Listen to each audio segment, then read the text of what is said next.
Good morning mga ka-super mom. Ito na, nagluto na ako ng ating gulay na ginisang ampalaya. So ito na, nagisa na tayo ng sibuyas, bawang, kamatis at 1/4 na pangsarap natin giniling. At naglagay na rin ako ng Knorr cube. So nasama ba si natin? Ay, nagluto agad. Ano? Ayun. Yan o. Si Knorr. Yan. Naglagay na rin ako ng kalahating kutsarang asin at paminta para magkaroon na ng lasa ang ating sakop na giniling.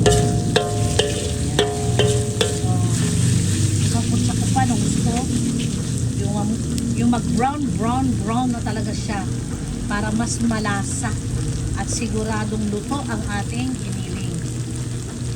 Yan. So, ako palapasin ulit para pantay ang pag-capture ng init sa kawali.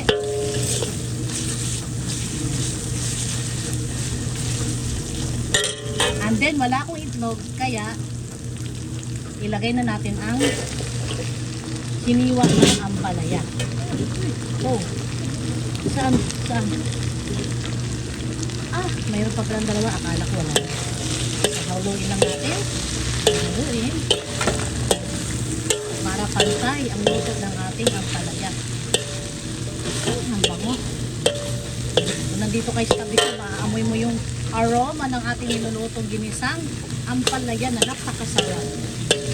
Nakalaban ng isa kong anak. Paborito naman ng isa kong anak. Kalaban ng isa kong anak, paborito din ng isa kong anak. Na, saan tayo pupunta nito? Dapat kinalahati mo, dapat may mga lalaking karne. Na. Pantay, sa paborito sa kasahili. Eh di isda na lang isa, piniritong isda. Piniritong galunggong. Ano yan? Giniling sa hog ang palaya? Ha? Ganon talaga ang buhay para makain.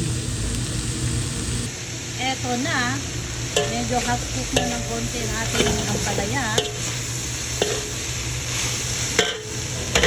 May natira pa pala tayong dalawang itlog. So ilagay na natin si itlog. Hindi na natin babatiin. Diretso na natin siya ihalo. Magmimix din naman yan pagka ihalo-halo na natin. Yan.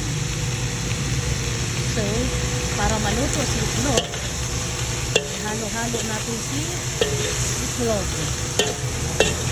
Yan. Takpan lang natin ito ulit para maluto siya ng itlog.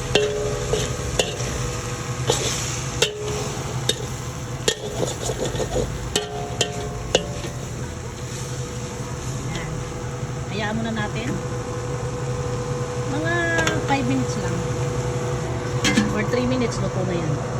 Ito naman nating sinaing, medyo kulang sa tubig kaya magdadagdag tayo ng tubig para mapainin. Wait for a minute, kuha tayong tubig.